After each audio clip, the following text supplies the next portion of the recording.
The questions are rolling in, so I think let's just hop in there. 2 minutes early. 2 minutes early. There you go. Let's see. We have a question from Brandon. He's got a licensing question. We have a 24-core server with SQL Server 2014 Standard Edition installed on it. Do we need to license all 24 cores, even though the Standard Edition of SQL can only use 16? Nope. All you have to do is buy 16 cores. But of course, all you can use is 16 cores. Yeah. Microsoft has a loophole where they say with Enterprise Edition, you have to license all the cores that are available in the box. That's true. With Standard Edition, you have to license all the cores in the box, but just up to 16, and then you're done. So you only need to pay for what you use. Well, that's tricky. No, everything you could possibly use is the way that they kind of go for it. You can still set maxed out to 1 and. You can use affinity masking. Like there's tricks you can use to only show SQL Server just 1 core. It doesn't matter. You have to pay for all of them. And sometimes when we get in there and we parachute in and we see people are not paying for licensing, does that happen? No. So the way that because we don't ask for proof, but the way that I'll say it is, all right, so your server has 32 cores of Enterprise Edition. I'm not going to ask you to show it to me, but 32 cores times $7,000 is $210,000. Would you be interested in getting help reducing your licensing exposure? Don't tell me if you have it or not. Just tell me if you'd like to reduce your exposure. Yes, please. Oh, God, we don't know. Quick. Oh, gotcha. All right. Kimberly Lou asks, how do we move from SharePoint to file streams? Do you have any resources you can recommend to get info? So with SharePoint, you can upload documents into the database, right? SharePoint's all about putting in Excel files, Word files, cat pictures, whatever you want. Now, SharePoint has a few different options on where you share those, where you store those files at. I would actually, in a perfect world, just not even like them in SQL Server. I would like them in something else. SQL Server offers this something else, or SharePoint offers this something else called remote blob storage. I would actually steer towards that if I was going to bother moving them. And if we don't do that, we don't do the SharePoint of moving files around. I would actually talk to a SharePoint-focused consultancy. SharePoint 9/11 was an independent consulting firm that got bought by Rackspace. Those would probably be the guys that I would call. Really sharp guys. Makes sense. I was going to say, we don't get a lot of SharePoint prospects. I don't have any of those. No. And when we do, you should stick them to Doug because he's not on the call. He drew the Anyone using SharePoint or Dynamics, that's Doug's flavor of the week. Yeah. Well, we do deal with Dynamics. We have done a few of those. And I have set those up. It's been a while. It's been like a month or two, I think. Let's see. Marcy asks, what is your recommended approach to resolving transaction log full on a database in simple recovery mode? That's weird because it should checkpoint. And you should. A storage issue? Or you need more disk space for your largest transaction? Yeah. Yeah. Index rebuild. Add a file. Add a log file. I don't think you can add a log file once it's full, though. I think once the transaction log is full, I don't think you can add a file on the fly. Like if there's a pending transaction, because you're going to get blocked by everybody else who's waiting. I mean, that transaction gets rolled back. I mean, whatever starts getting those messages is going to get rolled back. I mean, you can add another file at that point to another storage device, but you need to investigate how big your transaction log needs to be and have adequate storage for it. Yeah, Marcy says, I tried checkpoint and the active transaction is too large. Yeah, you're SOL there. Yep. More storage. Sorry, Marcy. Womp, womp, womp. Should have bought a bigger disk. Story of my life, yes. And it's either, I mean, like now we kind of joke about SSD off of Amazon for $250. So it kind of like I keep forcing that in with management when we talk about, they'll be like, oh, you can only have 14 gigabytes of storage space for, all right, Amazon sells terabyte SSDs, $250. It's not like I'm going to use them, in my production virtualization environment or something like that. But, just reset expectations around what does storage really cost these days and why are we being so cheap when SQL Server licensing is expensive as hell. What's the difference between standard and enterprise licensing? Standard is $2,000 a core. I thought Angie was waving 2 fingers, and I was like, oh, 2 fingers. Yeah, she's This bidding. is 7 fingers. Yes, $2,000 a core versus 7,000. Yeah, ching. Lots of money. That's the difference. Well, it depends on actually how much you take your sales rep out for dinner. Mm. And if you buy them, secrets of licensing. All right. Kimberly has a question. Do you guys know of any tools we can use to install SQL Server service packs to hundreds of instances? I see Tara struggling to keep a straight face. That's on So, PBAs. Tara, you come from a larger environment, so yeah, how were you guys doing patching? What's that software package called that Microsoft has? System Center, whatever it is. Oh, yeah. Oh, yeah. So it can do it. I don't necessarily recommend that. We always manually installed the service packs to servers. Now, as far as desktops, where users had Express Edition, Developer Edition, that stuff could be handled through System Center. But as far as servers, we wanted control over that. But System Center, what is it called? System Center, I don't know. SCCM. SCCM, I think it is. Configuration Manager. Yeah, configuration manager. So that I think you can use that to deploy it and install it. I would not recommend it for production environments for sure, though. Test servers, maybe. I had an experience where somebody was migrating from one version of either WSUS or SCCM to a new version, and somebody pushed it out to January 1st, sometime far in the future, which was my on-call week. And every single server in the environment rebooted. I just pushed because it was all patches that had not been applied in like years. Oh, you've probably had to do multiple reboots too. Yeah. For like 3 weeks we had servers rebooting. So if you use SCCM, know what you're doing. Yeah. Oh, that seems like, because then too, it's like when you're on call, you don't know why it's happening. You're just all of a sudden like, we lost another one. There's another one down. Yeah, I mean, at least in the Windows logs, you can go back and see that what happened. It was an 8-hour bridge, and the whole time I was like, this smells like patching. This smells like patching. And finally, they, like 6 hours in, they were like, I think patching. That's brutal. It was bad. Another option, I mean, you can install these things through the command line. So, I mean, this could be PowerShell done, if you don't have SCCM in your environment. But again, I wouldn't recommend it for production. Yeah, the problem with production is you think like active passive clusters is the old name for them. We call them single instance clusters now. You have a multi-instance cluster, you like 3 nodes with 2 instances of SQL Server. How do you know what's passive and what's not? You throw in availability groups where databases may be live in different places. Man, you just don't want that rolling out in an automated fashion. Yeah, I mean, just like setting up which nodes can own which things while you're upgrading other nodes and putting all that around. That's something that I'd really want to have an eye on, not just like, yep, I'm just going to update this weekend, everything, go ahead. Yeah, unless you have a giant maintenance window. I'm not entirely sure that this, like a week? Yeah. I mean, really, to just like let it all fall through the cracks, I wouldn't want to not have my hands on it. It's nothing more demoralizing than like updating and then restarting and saying like Windows updates are available. Like.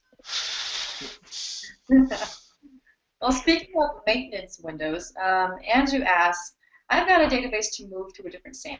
The way I normally do this is turn off SQL, copy the database file from one one to the other, adjust Windows security, swap drive letters, restart, etc. Problem is, I can't copy the database file in my 6-hour maintenance window. Are there any suggestions? I'd have a few follow-up questions on that. Is it moving from SAN to SAN? You could maybe take if it's like the same SAN vendor, you could maybe take a snapshot, which would make things a bit faster. Otherwise, you may have, if it's moving to like a whole different server, I would use mirroring or log shipping to get stuff moved over. Yeah, bingo. That's exactly what I was going to say is log shipping. Because you can do it on the same server. You can, whereas like stuff like mirroring or always on availability groups that doesn't work on the same server, log shipping is beautiful for that. You can mirroring you can do to the same server if you use different ports. Yeah. But that gets the other Goofy thing you can do is differentials. So like if you want to start playing around with differentials, you can catch up faster. Okay. Sean asks, what is your recommendation for using instances? Say we have 10 SQL servers now for small applications. Does it make more sense to put all 10 on one server? To put all 10 on one server under one instance or 10 instances?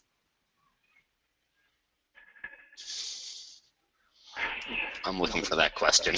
Yeah, me too. Where did it Sean go? Wilson. So it is massively painful to have multiple instances on the same physical box, or virtual box for that matter, because it's really hard to set up firewalls between all the CPU and resources, networking, storage, throughput.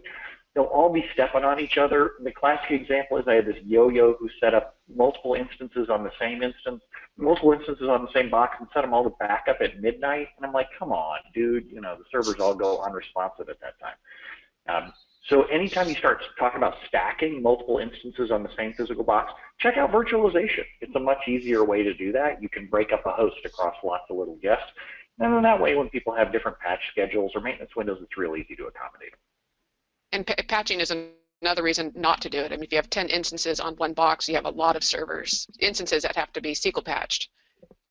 I would just do one instance if you don't have duplicate database names and manage the resources through Resource Governor possibly. But if you do have a virtual environment, then just create 10 virtual servers instead, one instance per box. All right. Phil asks, about 5 years ago, our development managers outlawed the use of Entity Framework in enterprise applications. Is that good? But now there's a problem. Now only outlaws will have Entity Framework. And as a DBA, all was well in the world. However, managers have moved on, and sneaky developers are starting to use it again. Do you know where the killer blog / statement is on the pros and cons of ORMs? As a DBA, no such killer blog exists on that topic. We should probably write one at some point. So here's my deal with it. And so you can kind of tell we're kind of anti-ORM. The one thing is, though, you get paid. The faster you ship applications, the faster DBAs get paid. And I'm kind of okay with my developers going and doing skunkworks projects, things that they don't know if they're going to be successful or not. Go build them in an ORM like Entity Framework or Link or in Hibernate, whatever. But then as they're popular and you need to do performance tuning, that's when you go, all right, we rang up a bunch of technical debt. Now it's time to start paying off some of that debt. But I'm okay with just building stuff in order to get paid quickly. But if you're going like, all right, we're going to build this for 4 million people, and you already have those users and they're paying and all that, then maybe it's time to start building it from the ground up for performance. Mike asks, I'm still resisting deploying production FCI on VMware for a large OLTP database. Am I behind the times, or is this still a bad idea? From Mike Rosen. No, it's cool, and it's fully supported by VMware. VMware actually recently started supporting availability groups as well. But yeah, failover clusters with VMware is totally fine. I've set up a couple myself. The thing you want to know, you want to be a little bit careful around vMotioning active servers, but this is true whether it's a failover cluster or a standalone box. I mean, they can freeze and drop off the network for a few seconds. When they're heavily active. So just work with your VMware teams on that. And troubleshooting is a little trickier too, but we see them all the time now. Speaking of VMware, did you hear about the news the other day? Mm-hmm. Fusion and Workstation, or? They had to lay off a few people, huh? Just a few. They laid off all the developers for the tool I use, VMware, to run Windows on my Mac. I'm like, okay, the writing's on the wall there. Guess I better go find something else. Cool. Chris Woods asks, do you have any good links / info on a good way to administer a SQL Server in an Agile Scrum environment? Oh, that's Good question. That's a good question. You know what? If you search for on our site, if you go to brentozar.com and search for continuous integration, I had a blog post a few weeks ago where I'm like, who's really doing continuous integration with SQL Server? Don't read what I wrote. The post doesn't matter because I don't have any answers. But the comments have dozens of answers where there's people talking about the work that they did in order to do continuous deployments and continuous integration. This isn't really the answer that you're looking for, but in a kind of environment where things are rapidly changing, it'll give you lots of names of people you can go talk to and see tools that they use in order to manage a rapidly changing SQL Server. It sucks. Excuse me. Sorry about that. All right. How good are we at recognizing errors in IDERA? Someone is getting an error constantly from IDERA DM. The error is redo log synchronization rate for the server replica has reduced to 6 kilobytes per second. Do we know? What's the person's name? I'm gonna butcher this. Hara Parsad. Starts with an A. Hari Prasad, I'm guessing. I want to say it's always on availability groups. It could be mirroring or always on availability groups. Yeah, I think it logs, depends on their though. configuration, right?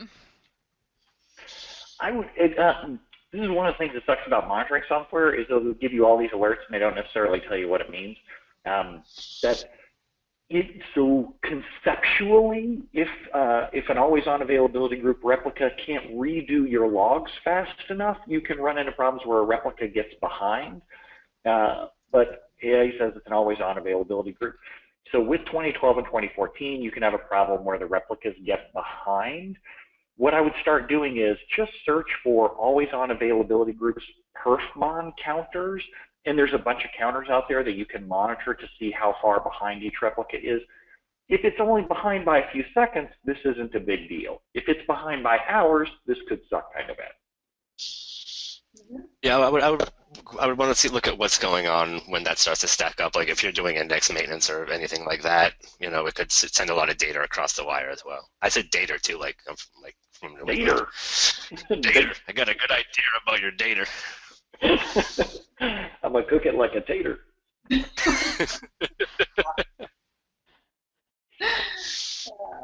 Let's see. Question from Sean about SP Blitz. After running Blitz, we're following your recommendation for a TempDB, but aren't sure how big to size the multiple TempDB files. Your site shows 8 gig examples, but what metric would I use to size those in our environment? Brent, you just had a great blog on that. We're really good at making things up, so here's what I made up. Whatever the size of the drive is that you're allocating to TempDB, because in modern clusters, it tends to be a pair of local solid-state drives just allocated to TempDB. Take that file size, or that drive size, divide it by 9, because you're going to have 8 data files and 1 log file. Presto, there's your sizes, grow them all out, drop the mic, walk away, and you're done. If you're in other kinds of environments where you're on a SAN and you have to kind of guess what they're going to be, this gets to be fun. If you're dealing with a brand new server you've never seen before and an application you've never seen before, make something up. Like, I don't know that I would ever go below, 50 gigs for TempDB. But if it's something that you've already got the app in-house, well, then you can kind of trend based on, do I have 40 gigs worth of TempDB space now? Is that enough for me? All right, divide that by 8. But what's the smallest TempDB you guys would go with for a brand new server you've never seen before? Any ideas? Never seen before? Oh God. I would probably want like 100 gigs for TempDB, and I would do it a little bit differently than you do though. I would start with 4 files at 20 gigs apiece, and I would put the log on a different drive, so that I'm making sure that like nothing is like blowing up when I'm not looking at it. I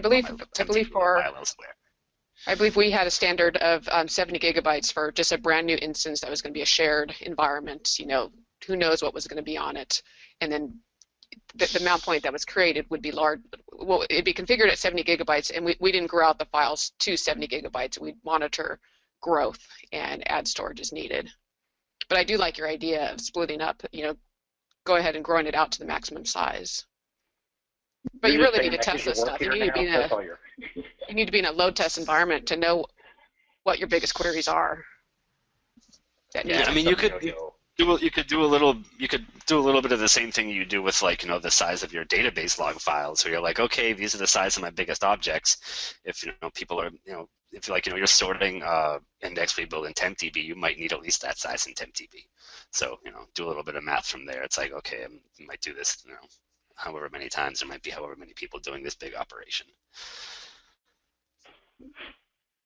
All right. Mandy asks, is there a difference, performance-wise, between using no-lock hints on all/many tables versus using a read uncommitted transaction isolation level? Yes, I know the evils of no-lock, says, because we inherited this mess. Question from No, it's the same thing. Why? Same goddamn thing. So, Tara, now is your chance. You can explain some of the who didn't ask that question. Yeah, syntactically they're the same. Yeah. Yeah. So this was the no-lock was the standard at a previous gig. I won't say which one, but every single query had no-lock in it. Every single table. Obviously not the DML, the main table, but I did uncover. They were troubleshooting an issue that occurred at like the top of the hour, and I was able to prove that it was due to the dirty reads that occurred. And unfortunately, the solution wasn't to remove the no-locks like I had recommended. The solution was to move the job that was causing the larger It was a large merge that was running, and it took a few minutes. And they were trying to get an accurate count start during that merge, So anyways, they just moved the job schedule instead of removing the no-locks, which was very disappointing. But I at least was able to prove that to them that it does cause data inaccuracies. Nice. Plus, Go. Oh, I was going to say, you have to be careful, because I had a similar gig where they liked to use no-lock on every select statement, and then they would try to pass in update statements with no-lock. So your developers might not know what they're doing if you say always use no-lock.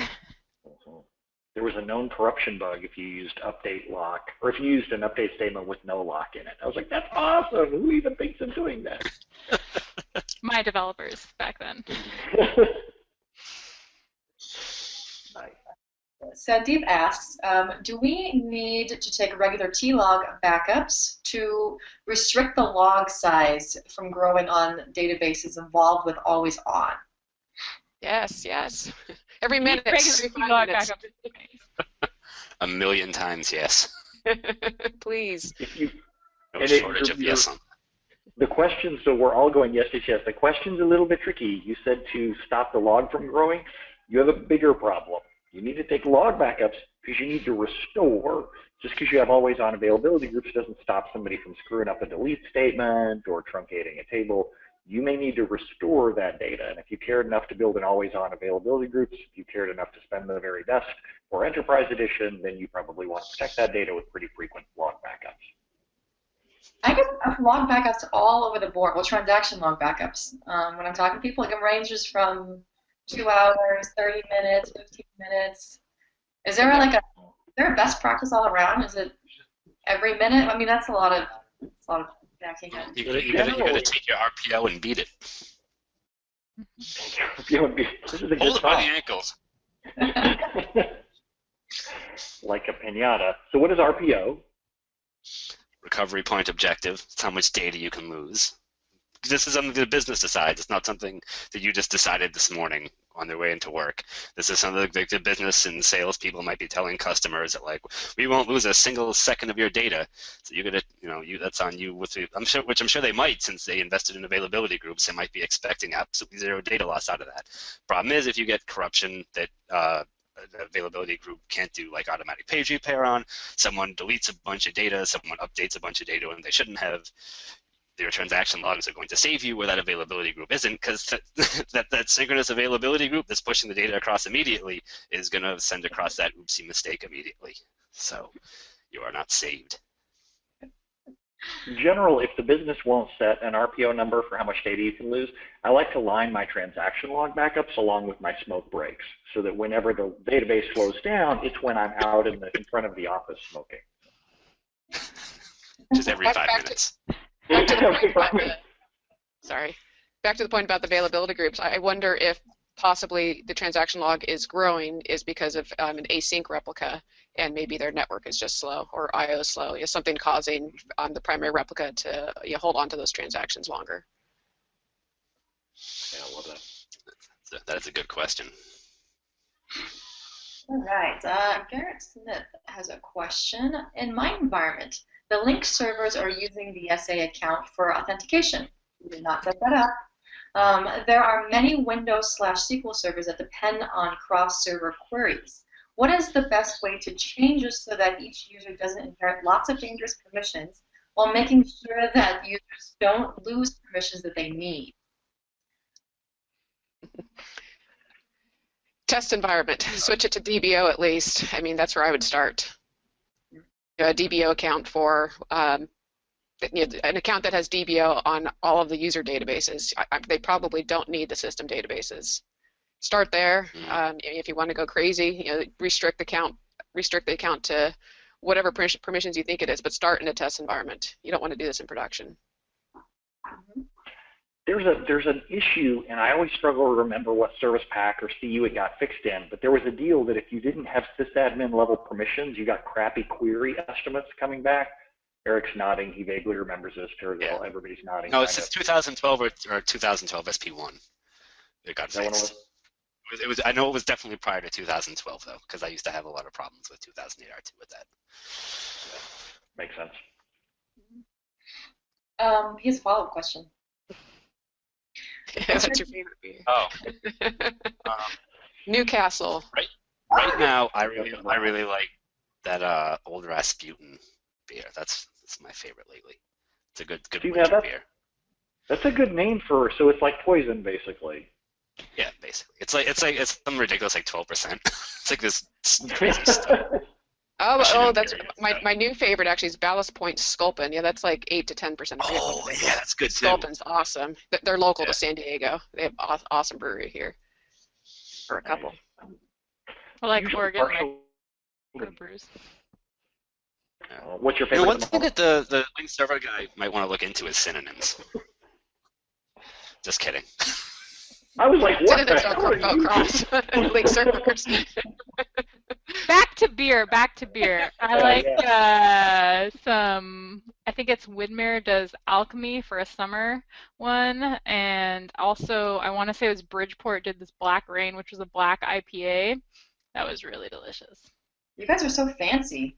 You can come to Oregon, Jessica, and have some microbrews with me. San Diego's the #1 microbrewing city. Oh, see, I wouldn't think so. Yeah. I don't know. I mean, Oregon's like the microbrew state. Sounds like we need to have some kind of competition. Yes, I'm in for Guinness usually, but I like Dogfish Head 90 Minute a lot too as well. I like stuff that's really, really thick, but then of course you can only drink one of them, and that's the end of them. I'm just a Miller Lite kind of gal. It's the main of beers, right? You can only have 1 or 2 of them, and then you feel like you put on 30 pounds. Yeah. Well, we'll just have some wine. Yeah. Well, which I don't think the public knows this yet. We are doing our next employee retreat at the end of February in wine country. We were packing up the country and our significant others and flying down to Napa Valley for a week and go roam around there. Woohoo! Yeah, hopefully we'll get to go on a wine tour. That'd be cool. Erica's scheduled a couple already. She's doing like a lunch and a dinner. One of those. Nice. Nice. Let's see, let's get another question from Sean. Do you have any blog posts or scripts that create a good set of metrics to point to for strictly performance of a SQL server? BrentOzar.com/go/perfmon. BrentOzar.com/go/perfmon. That has our perfmon counters list. It gives you a good general baseline of stuff to monitor. I will say that none of us really recommend gathering perfmon counters yourself. This is what monitoring tools are for. But of course, if you're attending this free webinar or listening to the podcast, it's because your company probably doesn't have any money, in which case you may have to gather those perfmon counters yourself. John asks, what is the best practice to handle identity columns when you're doing partition switch in and out? From John Choi. That's a really good question. I don't think I've ever tried to use an identity column when I've partitioned something. Yeah, I don't either. I don't think I have either. Usually you want your key to be on something that's not going to have to get weird. Auto identity, yeah. Yeah. Yeah, I would worry about that. So if you want, search for partitioning on our site or brentozar.com/go/partitioning. We have a ton of resources about it, we may cover that. I've covered that in the past. Kendra may have written about that. That doesn't ring any bells, though. Let's go back to monitoring tools. What are some of those tools? Do we have? We get this question quite often. I'm sure we have a blog post about this. No? Your favorite monitoring tools? My personal favorite is SQL Centric Performance Advisor, but that's only because I've used it the most. And what did you like about it? I mean, the dashboard looks really nice, and it was really easy to get support on the phone to help you fix stuff, which is pretty necessary if you're monitoring production servers. It was really easy for me to dig in on my own and figure out where stuff was, like all the dashboard graphs. If you see spikes, you can highlight them and you can jump to stuff that was going on during those spikes. So you could look at the top SQL queries. You could look at jumps in disk space, or jumps in disk usage, and all sorts of other stuff just by highlighting on one jump to see what else was going on. I also liked that they had a lot of cool alerts and alert thresholds that were really customizable that you could set up and have stuff, email you when certain things happened. The other two that we see a lot pop out there that people seem to be happy with are Dell Spotlight and Idera SQL Diagnostic Manager. Both of those people seem to be happy customers of. I used to work for Quest Software, which got acquired by Dell, but I would say the same thing regardless today, because I'm comfortable with the Dell tool set. But any of those three, I don't think you can go wrong. Do you guys, I'm new here, do you guys see the Dell performance analysis tool and Foglight? Because Spotlight's really stripped down, and Foglight performance analysis, that's more like SQL Centric's performance advisor. Foglight Performance Advisor Foglight Performance Analysis is my favorite tool ever. And if I was ever going to go be a DBA again, I would pay out of my own pocket if I had to for my most important server, because I thought that was utterly amazing. But it's also got this learning curve that looks like the Grand Canyon, so it's kind of, yeah. Once you learn it, it's amazing. But, yeah. All right, guys, that's all the time we have for today.